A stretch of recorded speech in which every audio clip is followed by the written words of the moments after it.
In our own voice, National Black Women's Reproductive Justice Agenda is a social movement founded in 2014 by 5 Black women's reproductive justice organizations: Black Women for Wellness, Black Women's Health Imperative, New Voices for Reproductive Justice, Sister Love, and Spark Reproductive Justice Now.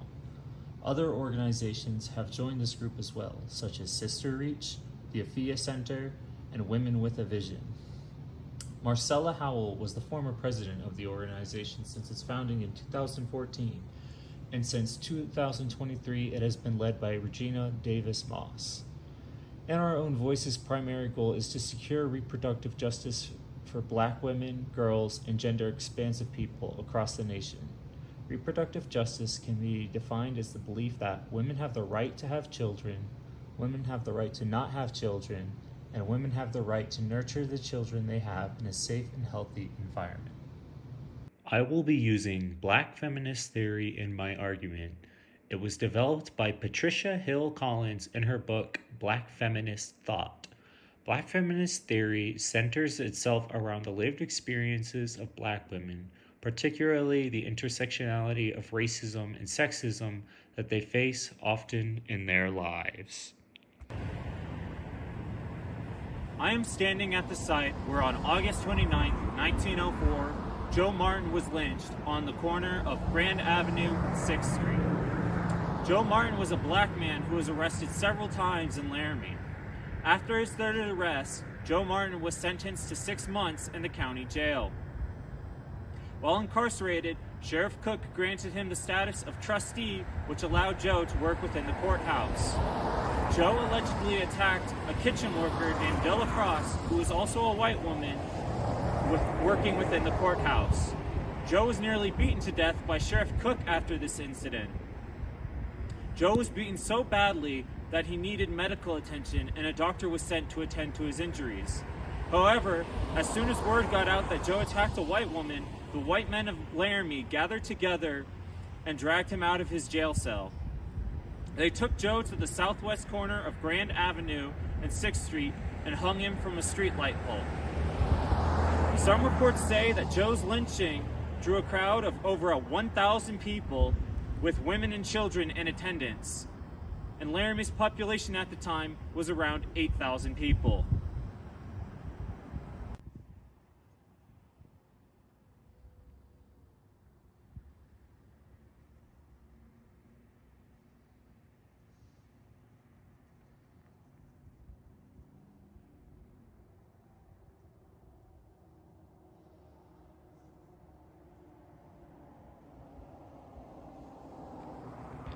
Today in Laramie, there is nothing that distinguishes the site where Joe Martin was lynched right in front of the courthouse. The average resident of Laramie drives by every day without thinking about what had occurred here over 100 years ago. How long do you think it will be until the struggles of Black women are forgotten too? While the violent crimes of lynching Black men may seem to be a thing of the past, the vitriolic racism that fueled these crimes is still very much alive today. But this kind of racism does not display itself for the whole town to see. Rather, it has interwoven into various aspects of society, particularly in the healthcare system. In one case, Kira Johnson, a wife and mother, died during the pregnancy of her second child. The cause of her death was postpartum hemorrhage as a result of a hasty cesarean section that was completed in just 17 minutes. Her husband, Charles Johnson, noticed blood in her catheter bag and tried to plead for help from the hospital staff. His pleas were ignored, and a nurse reportedly told him that his wife was not a priority. Kira Johnson died 12 hours after the operation.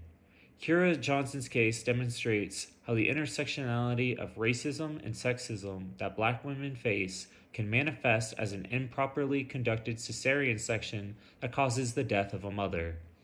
Malpractice and lack of treatment is just some of the many challenges Black women face in the healthcare system.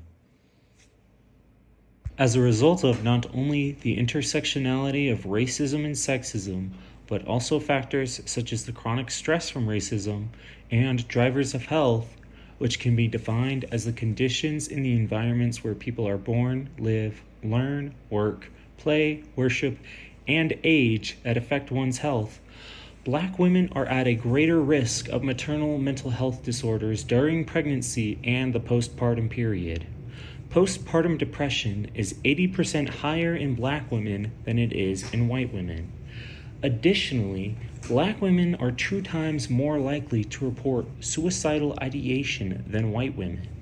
Conversely, black women are half as likely as white women to start treatment for postpartum depression due to individual, organizational, sociocultural, and structural barriers.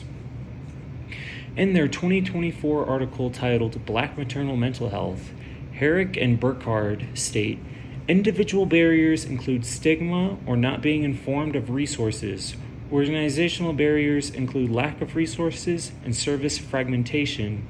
Sociocultural level issues include cultural and language barriers, and structural barriers include unclear policies. Due to all of these different factors that affect black women, there is no single solution that resolves everything, and any viable solutions may only alleviate a fraction of the issue. Nevertheless, any solution that can help alleviate any factor of systemic oppression, if even by a fraction, should be implemented. A federal right to abortion granted by amending the Constitution of the United States gives some agency back to black women, and this in turn could potentially reduce the stress that burdens black women. Additionally, implicit bias training should be implemented on a wider scale in hospitals in an effort to reduce the racism that black women face in the healthcare systems. In a study to understand the effectiveness of implicit bias training that teaches the unique needs of black women within the field of healthcare, Courtney and others found that after training, there was an increase in participants who said they have no racial preference. However, there was also an inexplicable increase in participants who have a white preference. For clarity, participants were asked to list their preferences as either white, black, or no racial preference both before and after the training. The results of another study based on implicit bias training for postgraduate physician assistant and nurse practitioner programs conducted by KIT and others detail some of the issues in implementing implicit bias training.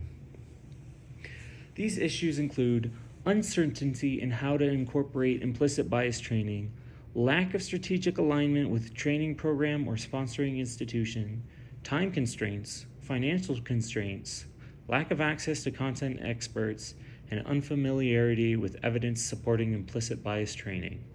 Given the uncertain nature of implicit bias training, as well as the unusual phenomenon where more participants had a white over black preference, there needs to be a bigger push for implicit bias training in healthcare for there to be more research to understand whether or not if this is a viable solution in alleviating systemic oppression of black women.